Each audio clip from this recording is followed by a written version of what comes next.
nakikita namin ngayon sa social media, ano ba ito? Fan service pa ba to o may kasama ng feelings? Which one? Yung closeness ninyo ni Barbie. Well, yung closest namin, close naman talaga kami. Diba? But then, we have to... Ikaw yung tinatanong ko, I mean, you have to think na, of course, like, Barbie just got off from a relationship and we should respect that, diba? Na parang kailangan niyang mag-heal, kailangan niyang ngayon, diba? Hindi, it doesn't have anything to do with healing.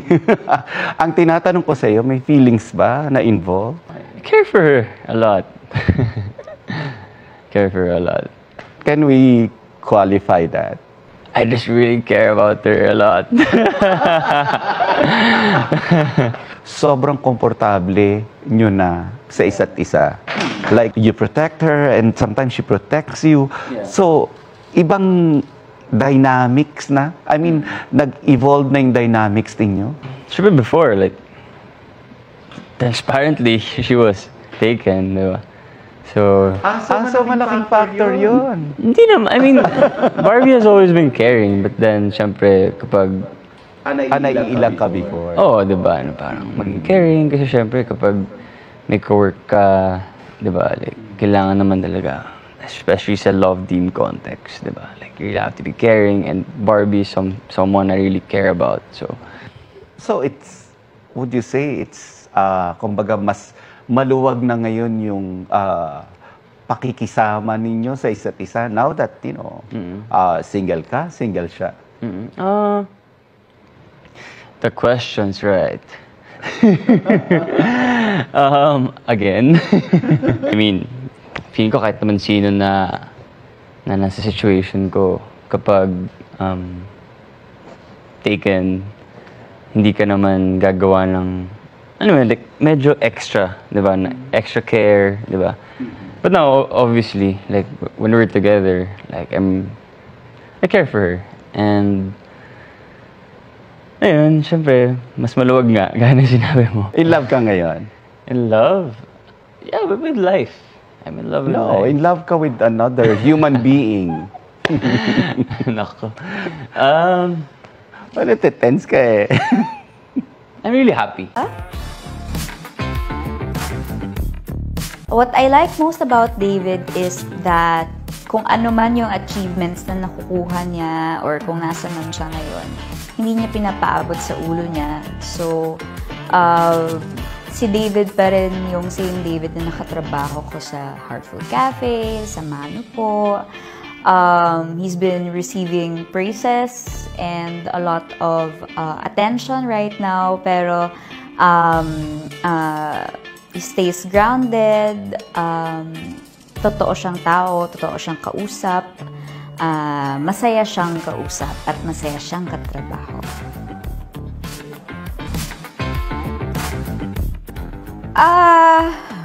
Vaguely, I am David's girlfriend. Pero supportive girlfriend na lang siguro, 'di ba? Kasi nga 'di ba as a gamer siya dito. So, bilang very understanding girlfriend ako dito na accepted ko na medyo kahati ko sa attention ang gaming. So, yun yung role ko dito. Sarap!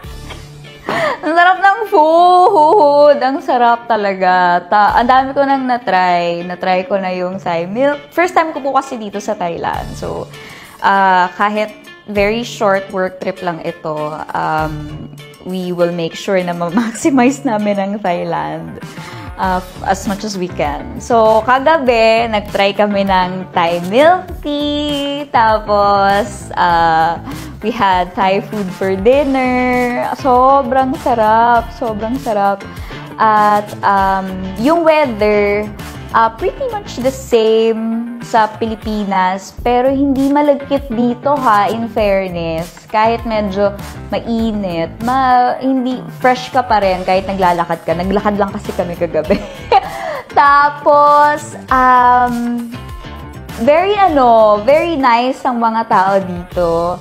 And masayang mamili. Masayang mag-shopping dito kasi murang mamili. So yun, ang saya ng Thailand. I wanna go back. What I like most about Buzz app is its convenience. Talaga. Ako kasi honestly, tamad akong, lalo na pag in the middle of working, talaga, tamad akong mag-text. Yung ang haba-haba ng ite-text mo, i-construct mo pa ng maayos, diba? So, mas gusto ko yung talagang, ganito, ganyan-ganyan, yung talagang real time na marireceive ng kausap ko kung anong gusto kong sabihin. So, kung ano man yung nararamdaman ko at that moment, mararamdaman din niya, maririnig niya yung boses ko kahit malayo kami sa isa't isa. Yung ganon, yung talagang instant voice messaging, yun ang pinaka nagustuhan ko sa kanya. And yung convenience niya na nakakatulong din sa akin sa trabaho ko. I am deeply honored and grateful because this is a very big project. Not only I think the brand is not only launching it in the Philippines, but at other countries as well, So David and I are both very grateful because we get to represent the Philippines for Buzz app, and we can't wait to finally share this to the Philippines. Secret! Sarap! Siguro mahabang pasensya at understanding at a lot of collaboration actually. And pares kaming foodie. So it's one thing we have in common. So yun yung aming common ground talaga.